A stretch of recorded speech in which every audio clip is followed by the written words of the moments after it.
اللهم صل على محمد وآل محمد. أعوذ بالله من الشيطان الرجيم. بسم الله الرحمن الرحيم.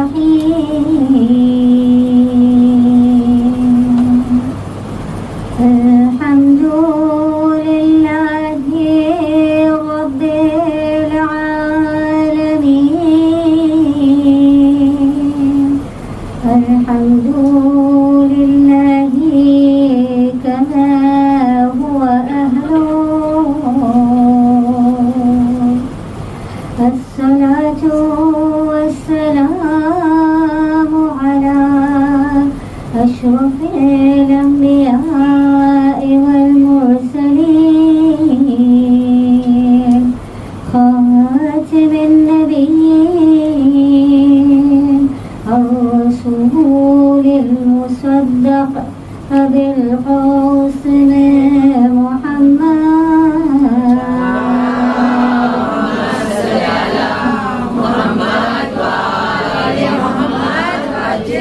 ثم السلام عليك يا أهل بيت النبوة ومعدن الرسالة، هم فاطمة وأبوها وبعلها وبنوها. اللهم صل على محمد وآل محمد. أما بعد، فقد قال الله سبحانه وتعالى في كتاب مجيد وقرآن الحكيم وقوله الحق والأحسان. وقل جاء الحق وزهق الباطل إن الباطل كان زهوقا. صدق الله. اللهم صل على محمد وآل محمد وعجل فرجهم. اللهم صل على محمد وآل محمد وعجل فرجهم ولعن أعداءهم أجمعين. یہ نشانی، یہ ذکر، یہ ورد صرف وہی پڑھ سکتا ہے جو حسینی مدرسہ سے درس حاصل کرتا ہے. یہ مدرسہ حسینی ایک یونیورسٹی ہے. یہ عزاخانہ ابا عبداللہ جس میں ہم اور آپ کو شمار ہونے کا ہنر عطا ہوتا ہے، یہ ہمارے آپ کے کوئی کارنامے کی وجہ سے نہیں ہے. یہ دادی زہرا نے فہرست میں لکھا ہے کہ کن کن کا نام ہے یا کس کس کو شرف حاصل ہوتی ہے مجلس میں آنے کے لیے. اور یہ ایک درسگاہ ہے اور یہ واحد درسگاہ ہے شیعوں کی جس کو مجلس ابا عبداللہ الحسین کہا جاتا ہے، کہ جہاں سے انسان آتا ہے گنہگار مگر نکلتا ہے تو ملائکہ سے بھی زیادہ شیرین ترین اور پاکیزگی حاصل کر کے. عزیزان محترم، سامعین گرامی، مدرسہ حسین یہ ایک چیز ہے جن کے بل پر شیعی کے مذہب چکے ہوئے ہے. ایک ہے مرجعیت، دوسری ہے عزاداری، اور تیسری غدیر.